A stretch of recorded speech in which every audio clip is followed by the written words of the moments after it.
Next on the Capitol Cable, the return of Donald Trump to the White House and what it means for Korea, Asia, and the world, with some of our best journalists who are covering the issues. Next on the Capitol Cable.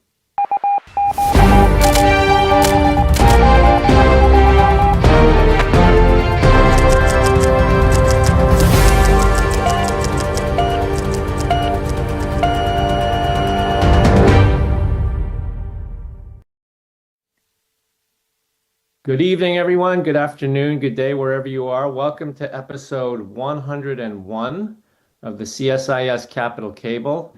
I am not your host and moderator, Mark Lippert. I'm Victor Cha, President of Geopolitics, Korea Chair at CSIS, and Professor at Georgetown. Mark, unfortunately, is in suspended animation somewhere between Seoul, D.C., and Minnesota. So we were unable to beam him in for this episode, but our CSIS iLab team is working on an AI-generated hologram of Mark so that he will be able to join us from anywhere in the world in the future. But today's discussion is about the return of Donald Trump to the White House. And we have some of the best people, and I think we've had them before when we've had this conversation at the outset or at the end of every election. We want to welcome back to the show Gordon Lubolt, who covers the White House for the Wall Street Journal. Gordon, it's very good to see you. Thanks so much for joining us again. Good to be here. Michelle Lee, who is joining us from, I believe are you in Seoul or Tokyo right now? All right now. In Seoul. Michelle Lee is joining us from Seoul, who is bureau chief for the Washington Post, covering both Korea and Japan. And Jeongmin Kim, who is the lead correspondent for NK News and NK Pro, and is also a CSIS alum. She long time ago was a intern for us in the Korea Chair at CSIS. So good to see you both, Michelle and Jeongmin. Thanks so much for joining us. For having us. Thank you. So let's start in DC. Gordon, you are in Washington day to day, so very close to all the action that's happening here in DC. We were just saying that it's pretty quiet, nothing much happening, nothing much to report on. Of course, just kidding. So maybe you could provide sort of a quick overview of the election, but in particular, as we're moving forward, because the pace is now like 75 miles a minute, some of these key cabinet appointments, and what you think this means overall in terms of the outlook for Trump 2.0 in terms of foreign policy, and reactions that you're hearing, seeing in DC from friends, partners, and allies. Sure. Well, I was joking with somebody, last night that another journalist that something that happened 2 days ago seems like 20 or 30 news cycles ago, because we are moving at a fast pace. I mean, Trump 1.0 versus 2.0, it looks, a lot of the beginnings kind of look a lot like 1.0. It's just kind of a lot of, on one hand, kind of a bit of chaos, a lot of happening, a lot of appointments that have come now, perhaps even more rapid fire than we expected. Even in this last week, but a lot of questions and more questions and answers probably on a lot of the stuff that we want to talk about, honestly, and we can come back and talk about it again, I hope. The slate of folks he's got. I mean, back up and just say that I think we expected the Trump folks to be a little more organized and a little more disciplined in their rollout of everything that they're doing, right? Personnel appointments, nominations, and all that, but also kind of like have a better kind of grasp of how things are going to unfold. I think we are seeing that on some level.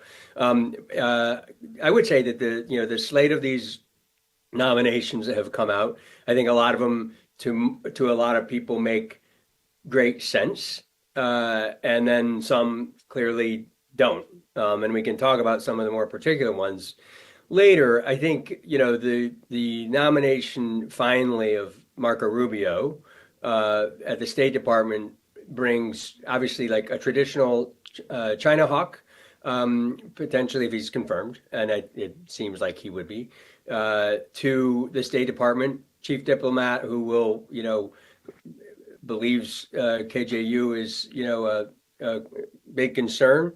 I saw him recently. He got pretty animated about the hack of Chinese, the Chinese hack recently. But I think he's seen as a pragmatic addition to the team, and I think we can get into some of the nuances of what this means for particular allies. I guess what will be interesting is how does Trump's transactional approach to allies affect his ability to focus the Trump administration's ability to focus on China as a threat. If he can effectively wind up the conflict in Ukraine, which he clearly says he would do in the first day, but even if he doesn't, and he can make progress on that, on a negotiation there, and as well as in the Middle East, I think it really does offer an opportunity for this administration to move out quickly and forcefully on the threat that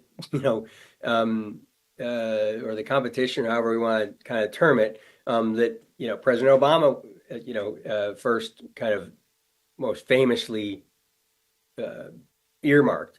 So it'll be interesting to see. And then, of course, there's just one other thing is Senator Rubio has views that don't necessarily square with pronouncements that President Trump has made in the past when it comes to other foreign conflicts and other issues. And so it'll be interesting to see how those two things kind of begin to square themselves. But I mean, we're off to a running start. I think it'll be interesting just to see if we see more discipline and kind of more groundedness going forward in the next several weeks and into January. Yeah, so very helpful, Gordon. I mean, I think if we focus particularly on the Rubio choice, I mean, if you follow the trajectory of his views on China, they have changed quite a bit over time. I remember early on when he started out, he was, focused, very much on concerns about China, the threat posed by China, but very actively balancing that against commercial interests for his state and other sorts of things. And now he's kind of completely moved over into the China hawk camp. What about you're right. I think he's a very sort of sensible Republican pick for a Republican administration for this. A lot of experience on Senate Foreign Relations, but and what do you think his views are? How do you see his views on allies and partners? We know Trump's approach is very transactional, but what are his views on allies and partners? And does it even really matter? I mean, what his views are? That's the first question. The second is, how do you think the building reacts to somebody like Rubio? The State Department building reacts to somebody like Rubio. I've talked to a lot of officers in the past week. They're very concerned, about their future, and everybody over the DAS level is very concerned. And so, how do you think they see the Rubio nomination? Yeah, both great questions. On the first one, I think that as a kind of a traditional Republican who's generally hawkish, he generally sees the importance of allies. We've seen, obviously, the rebuilding of a lot of these alliances over the last 3 or 4 years under the Biden administration. My guess is that his instinct will be to continue to nurture them, perhaps with maybe more transactional element. I want to talk later. We can talk about South Korea in particular in this context. But it is a good question: does it matter?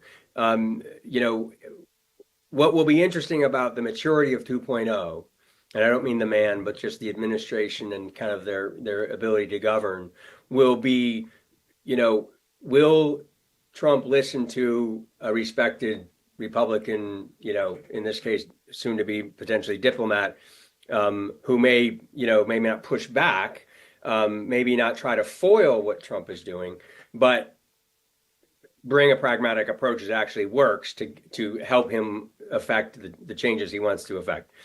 It's hard to answer the question because we don't know.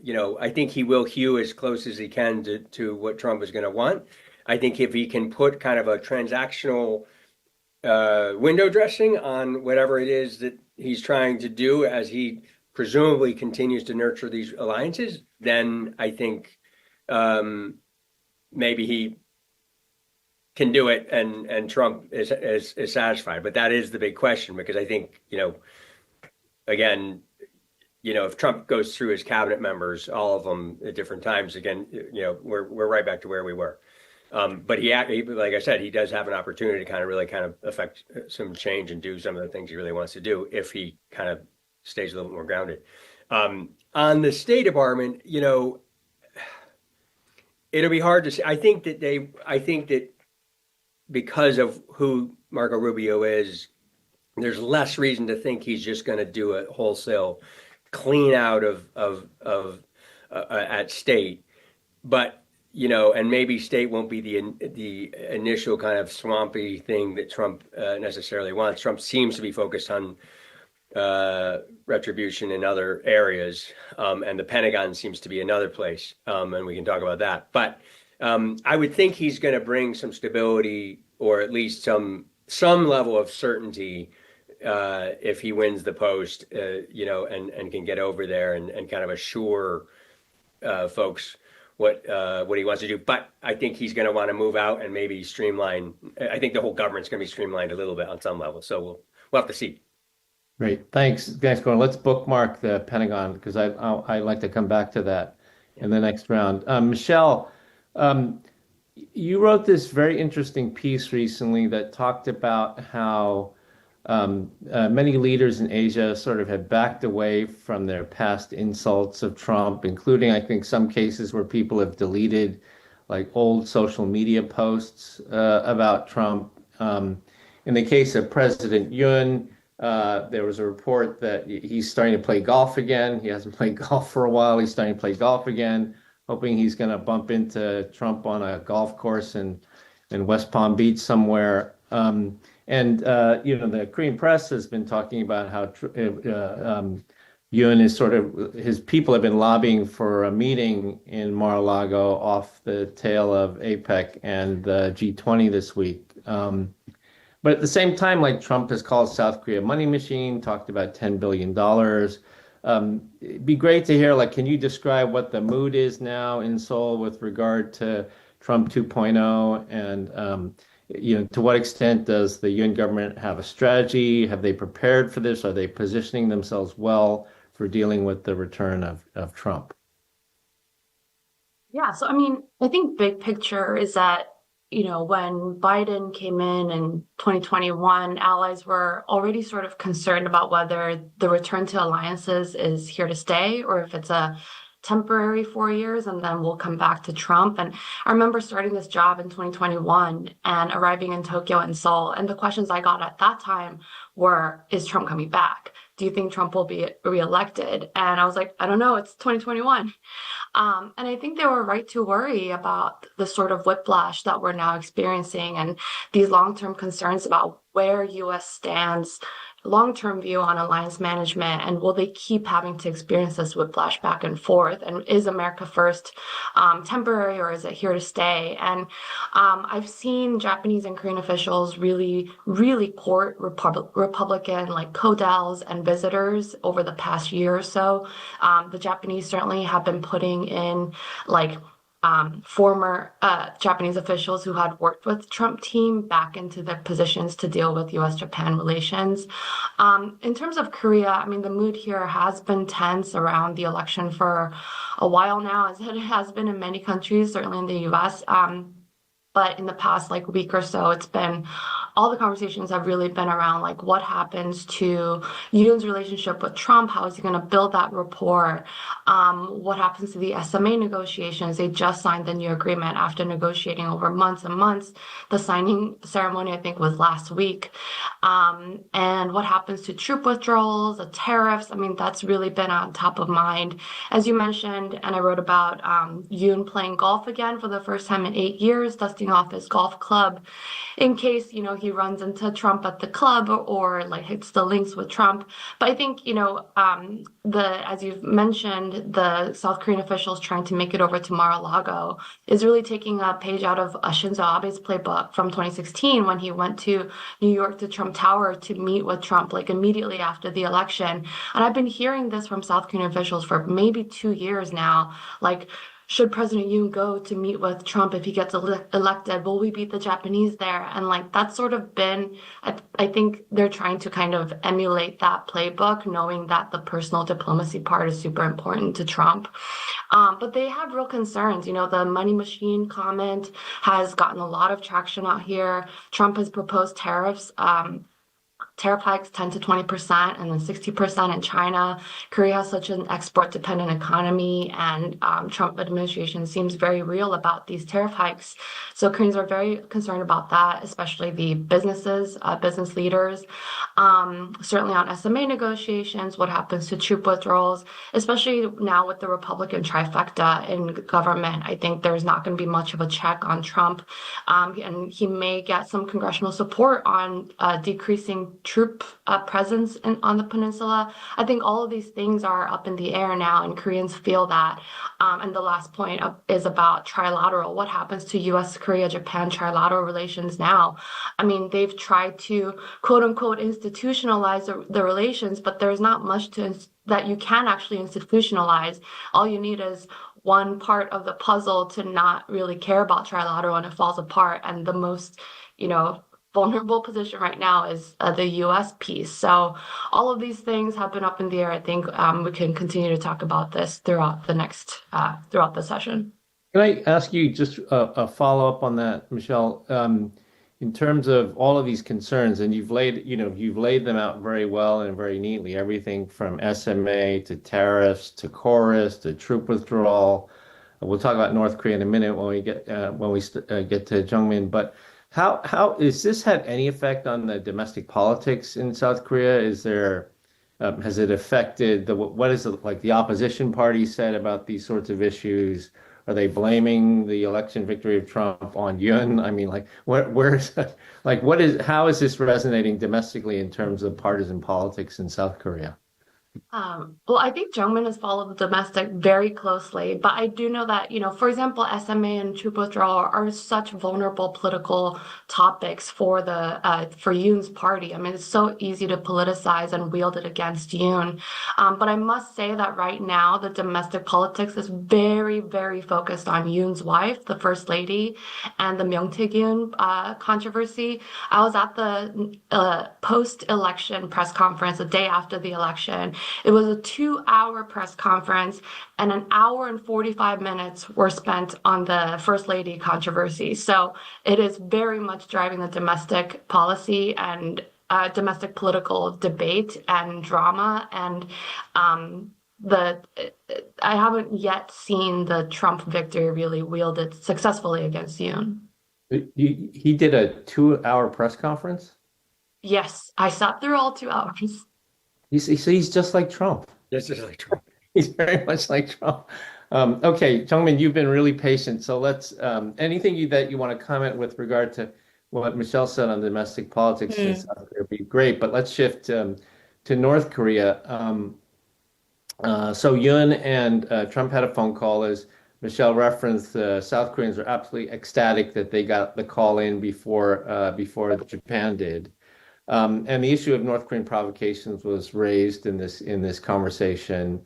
Now, obviously, we know that Trump has a relationship with Kim Jong-un. Allegedly, they've continued communications even since he's been out of office. That's what's been reported. But what are sort of the early indications in your mind about what we're going to see on North Korea policy? Are there going to be more love letters going back and forth? Or is Kim he's in arguably a very different position today at the start of a second Trump administration than he was at the start of a first Trump administration. So your thoughts on that, your thoughts on the domestic politics of this in South Korea too are welcome. I'll start with the domestic politics part that Michelle picked off. Like Michelle said, President Yoon is very much distracted from only foreign policy because of the domestic politics issue, and also his approval rate hit rock bottom 17% on Gallup Korea. Kishida's curse, maybe. But it seems like the Trump re-election did not really get that much attention domestically compared to what I expected.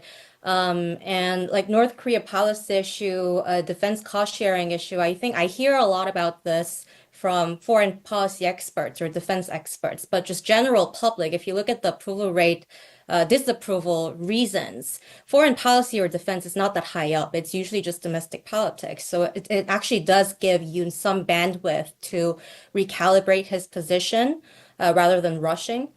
On North Korea, Yoon and Trump had a phone call, like you said. It was, I think, Thursday, 8 a.m. or something for 12 minutes. And just grain of salt, because this was from South Korea's National Security Office announcing the result of the phone call. So they get to focus on a certain thing that Yoon wants to focus on going forward.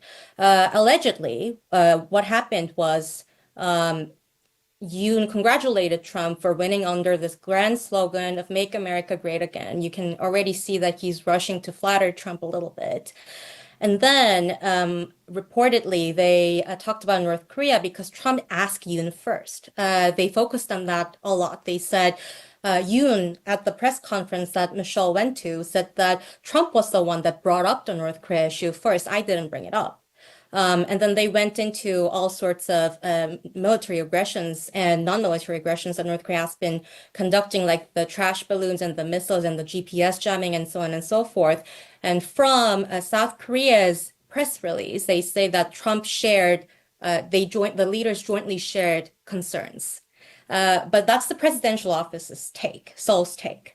We don't really know what Trump actually said. But what we know from that phone call is that Trump is still very much interested in North Korea issues. But when it comes to, will it be the same Trump 2.0 when it comes to engagement with Kim Jong-un? I think, like you mentioned, it changed a lot since the time I worked at your office. It was fire and fury at the time. But Kim Jong-un demands much less attention from the US compared to 2017 and 2018. They are already evading sanctions pretty much very effectively because of China and Russia's help, especially Russia. And Kim Jong-un is actually in a very comfortable position to increase his nuclear arsenal while Trump is probably in the first few months not prioritizing North Korea because of other wars going on that he has to sort of handle.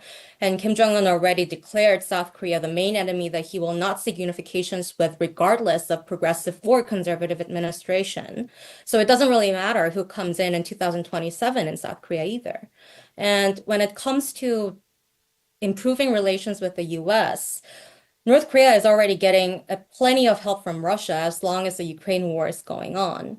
And after the Hanoi summit, where Trump allegedly really embarrassed Kim Jong-un, and Kim Jong-un feeling very much betrayed from South Korean president, who, from Kim Yo-jong's words, didn't really help North Korea that much and sort of misguided them.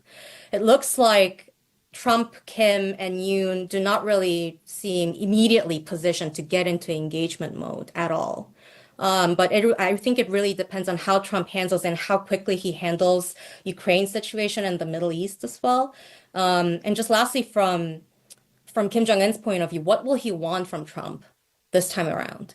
I think it might be very much different from what he wanted back then. In 2018, 2019, North Korea's nuclear capability, it just exponentially grew. They even had the guts to publicly show that they have this new second known Kangsan, the enrichment facility, publicly to the world, probably a signal to South Korea or the US.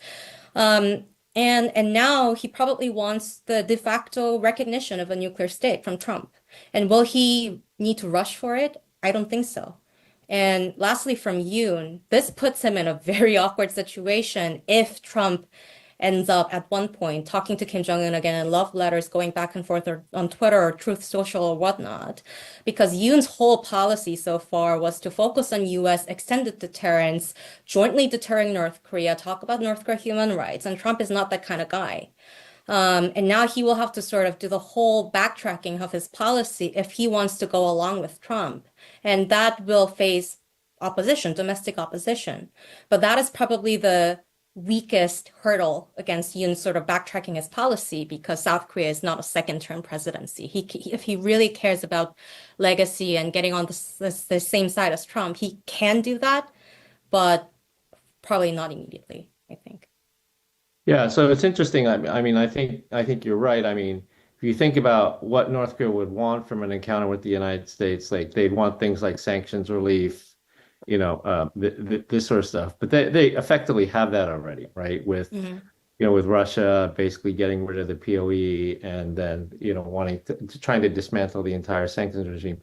But you did mention something that was interesting was that one incentive for Kim to meet Trump would really be to isolate Yoon. I mean, that would be one thing where he could really isolate and embarrass Yoon. And, because, the notion that Yoon would be where Moon Jae-in was and like lobbying to get into it, the three-way meeting in Panmunjom, that sort of thing, would be terribly embarrassing for Yoon. Okay, all right.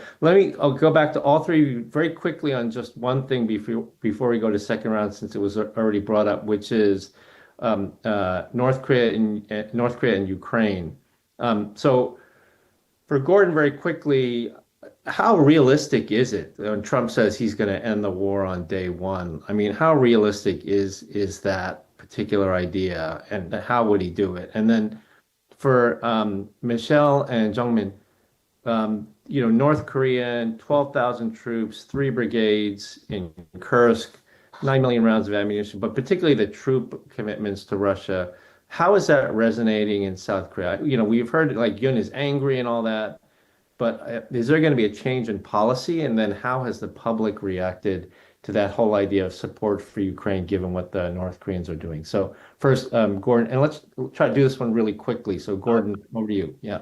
I'll be quickly in part because I think it's unclear how he will, wave a magic wand. Clearly, the Biden administration is like looking at trying to bring the war in Ukraine to a conclusion as well. I think, obviously Trump thinks that just the power of his office and his mandate or whatever can move Putin.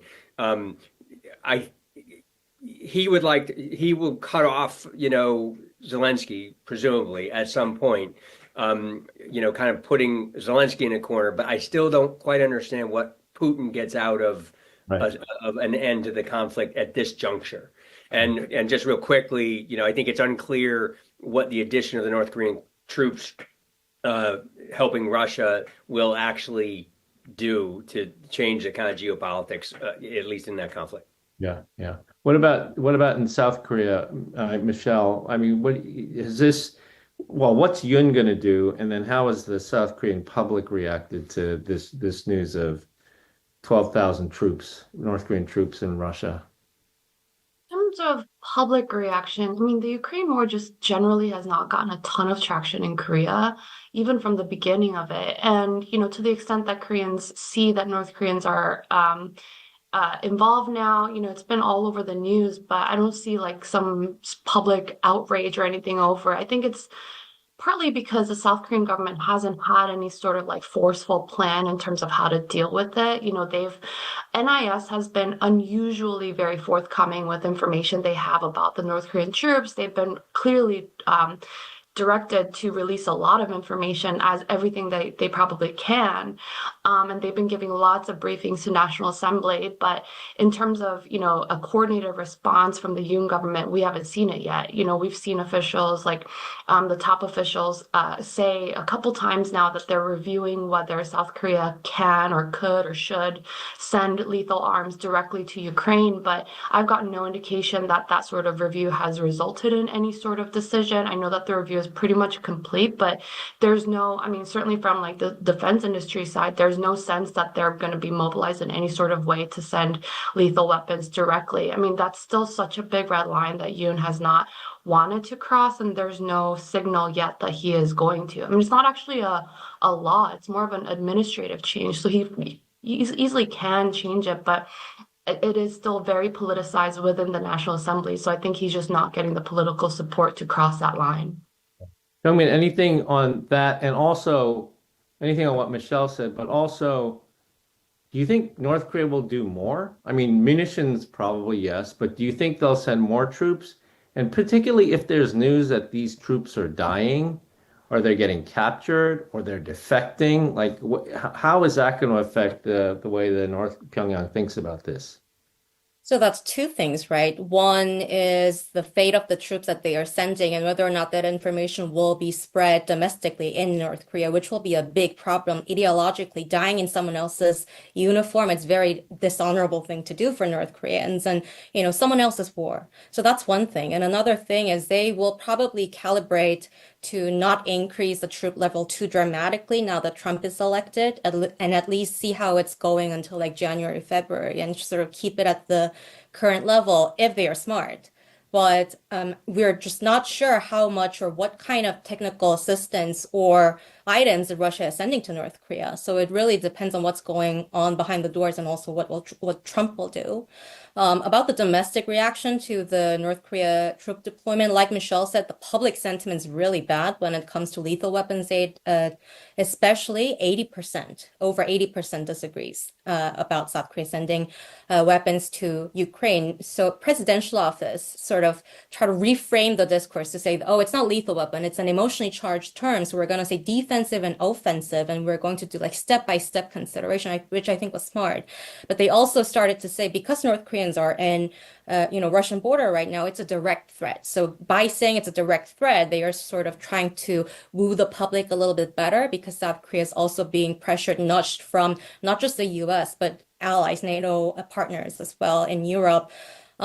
Domestically, the Democratic Party has faulted Yoon for North Korea's troop deployment and to aid Russia, saying that they sort of pushed North Korea to the corner to make a very difficult decision, their usual playbook. And the PPP, the ruling party, especially after the Russia-North Korea treaty, and now that Trump is elected, some faction are resurfacing the nuclear armament or nuclear latency sort of argument, saying that now that the North Korea-Russia alliance is getting stronger, they're even sending troops, we have to take care of ourselves, especially if Trump sort of dials down on the whole security assurance on the peninsula.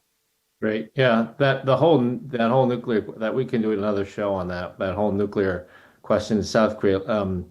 So let me put that one aside and bookmark it for Lippert. Maybe we'll do a separate show on that. But Gordon, let me come back to you.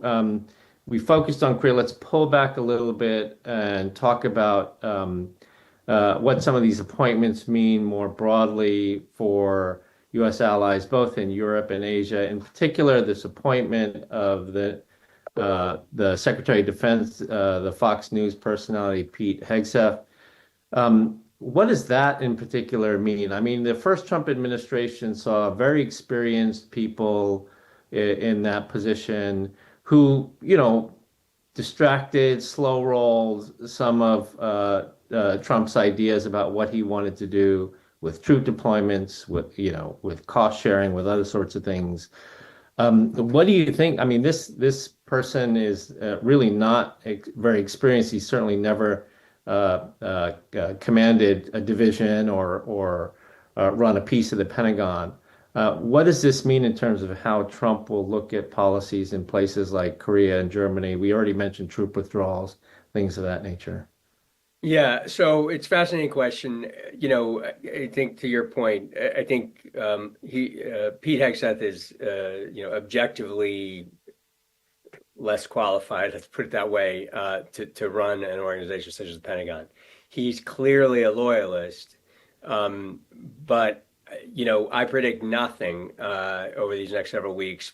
But I wonder if he is one of the nominations who doesn't quite make it. Simply because there are a lot of things that the Pentagon needs to be worried about right now. And this is not a political statement, but I think that a lot of traditional Republicans may say that wokeism is not the primary problem at the Pentagon. To be clear, a commander-in-chief gets to pick, his senior officers and, within reason, be aligned with his thinking. I'm not sure that Republicans on the Hill, whose hands his nomination are in, will believe that, Pete Hegseth's focus on wokeism and, some of his kind of obviously controversial comments about women in combat and the chairman of the Joint Chiefs, who is now kind of, essentially on the firing line among others. By the way, General C.Q. Brown was Trump nominated him to be Air Force Chief of Staff before, and so now he's chairman. So I think that there's a whole host of issues the Pentagon needs to worry about. I think that when it comes to if Trump can be successful in winding things down in Europe and in the Middle East, and can focus on Asia, what we don't know what the contours of that focus necessarily looks like. I think some would believe that deterrence is still an issue, and if you're going to kind of counter China, you're going to deal with tariffs and you can do all this other stuff, but you may want to maintain a presence, a fairly large one there. And so then, if you look at somebody like Pete Hegseth, what's his thinking on how to maintain that deterrence, how to rebuild, how to expand the Navy's shipbuilding prowess, how to regenerate the defense industrial base. I mean, these are things that really are serious problems that the defense establishment and the Defense Department need to focus on. And so I think, some will say that this is an unserious person who's focused on some of the kind of the wrong things. I do think that it'll be interesting to see if these other conflicts are wound down, if they can kind of actually focus. And to be clear, it's a debatable point whether focusing on Asia and countering China means a big military presence. But by the way, if Trump were to do that, then there's the risk that he gets entangled somehow with in a very way that he's saying he wants to unentangle the U.S. abroad. So it remains to be seen. But I think Hegseth is clearly one or two nominations that bring a lot of questions about the ability to move forward. Yeah, and yeah, the one or two where the criteria seem to be loyalty more than anything else. Right. No question that he'll be loyal, but how does his loyalty potentially jive with the pragmatism potentially of Marco Rubio at state, and how do those people even work together necessarily? Not saying they can't, but I think it's a question. Yeah. Okay. Michelle, I want to go back to you and you mentioned it in your initial intervention, bringing Japan into the picture. My understanding is that the leaders are going to try to do a trilateral on the sidelines of APEC. Clearly, Yoon has invested a lot of capital in the trilateralism. Would love to hear your views on Ishiba and Ishiba's commitment to trilateralism, and whether you think Trump will be committed to continuing the Camp David tradition. Yeah, I mean, I think the fact that the trilateral is potentially or looking to be held on the sidelines of APEC already shows you the Trump impact on the trilateral meeting, because as they were sort of trying to figure out where to host this meeting, there was one sense that if Harris won, then it would be a big event of a continuation of the Biden administration legacy that Harris will carry on forward, that perhaps all the leaders could meet in D.C. again, that it would be a celebration of all that the Biden administration has been able to achieve on this front. But now we're seeing sort of like a blip happen as the commitment at the leader level at the end of the year in December, at the end of the year. So I think we're already seeing sort of the effect of how this trilateral configuration continues in the new Trump 2.0 era. Ishiba is, a proponent of the trilateral cooperation. He is pro engaging with South Korea, very much about sort of Japan coming to terms with its various relations and history in Asia. And he is definitely more amenable to bilateral relations with South Korea than, say, Takaichi for sure. And Prime Minister Ishiba looks to stay for at least in the short term because Japan is looking for stability. They want to see continuation of leadership, especially as the U.S. goes through this transition. But I think trilateral really is one of the vulnerable aspects of what moves, how things move forward. You could only institutionalize so much of it, and you can create a secretariat, but doesn't really mean it much at all. And it is true that there's a lot of communication, a lot of like working together at various levels, but it has to be top down, and it can't just be Yoon and Ishiba trying to move it forward. It has to be led by Trump. We saw in the first Trump term that Trump did not prioritize trilateral relations. The relations between Japan and Korea during that time was terrible, and he didn't do much. And he actually said to one of his aides, it's between the two of them. Why should the U.S. get involved? And I don't think I've seen nothing of that, his view has changed on this at all since those days. And I think there's actually nothing that Trump can't undo. As in, Trump can come in and like decide not to participate in Freedom Edge anymore, not to have a leader level meeting anymore. I think all of it is very fragile, and I do think it's vulnerable.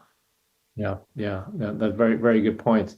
Very good points on that. Jeongmin, anything if you would like to comment on that, but also I'd like to ask you whether you think, in this transition period between now and, as they get their cabinet appointments, as they get their people in place, all the way down to the assistant secretary level, North Korea in the past has done something in the beginning, during the transition at the beginning of the Obama administration, the first Trump administration.